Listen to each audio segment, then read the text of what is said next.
រឿងខ្លាំងឬខ្សោយមានដើមធ្នង់ដ៏មានមោទនភាពមួយដាំដុះនៅក្នុងព្រៃវាមានរាងខ្ពស់ស្រឡះហើយរឹងមាំខ្លាំងណាស់នៅក្បែរដើមធ្នង់នោះក៏មានស្មៅតូចមួយដាំដុះនៅក្បែរនោះដែរដើមធ្នង់បាននិយាយថាខ្ញុំពិតជាមានរូបរាងសង្ហាហើយរឹងមាំណាស់គ្មានអ្នកណាអាចយកឈ្នះខ្ញុំបានឡើយឮបែបនេះស្មៅក៏តបវិញថាមិត្តសម្លាញ់ឲ្យមោទនភាពហួសហេតុពេកវាមានគ្រោះថ្នាក់ណាស់សូម្បីតែអ្នកខ្លាំងពូកែក៏គង់តែមានថ្ងៃដួលរំដែរដើមធ្នង់មិនបានយកចិត្តទុកដាក់នឹងសម្ដីរបស់ស្មៅឡើយហើយនៅតែបន្តសរសើរអំពីខ្លួនឯងដដែល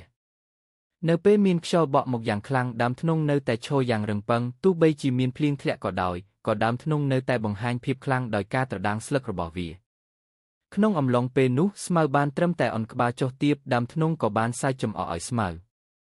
ថ្ងៃមួយមានព្យុះបោកបក់យ៉ាងខ្លាំងនៅក្នុងព្រៃស្មៅបានអន់ក្បាលចុះទាបដូចសពដងប៉ុន្តែដើមធ្នង់មិនព្រមអន់តាមខ្យល់ឡើយ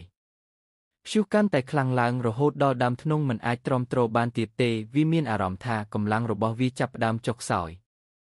វាបានព្យាយាមអស់ពីសមត្ថភាពដើម្បីឈរឲ្យត្រង់ប៉ុន្តែចុងក្រោយវាក៏បានរលំដួលទៅលើដីនោះគឺជាទីបញ្ចប់នៃដើមឈើដ៏មានមោទនភាពនៅពេលដែលអ្វីបានស្ងប់ស្ងាត់ឡើងវិញស្មៅក៏បានងើបឈរត្រង់ខ្លួនឡើងវាបានសម្លឹងមើលជុំវិញខ្លួនហើយក៏ឃើញថាដើមធ្នង់ដ៏មានមោទនភាពនោះបានដួលរលំទៅហើយតម្លៃអប់រំការមានមោទនភាពហួសហេតុនឹងនាំមកនូវការវិនាស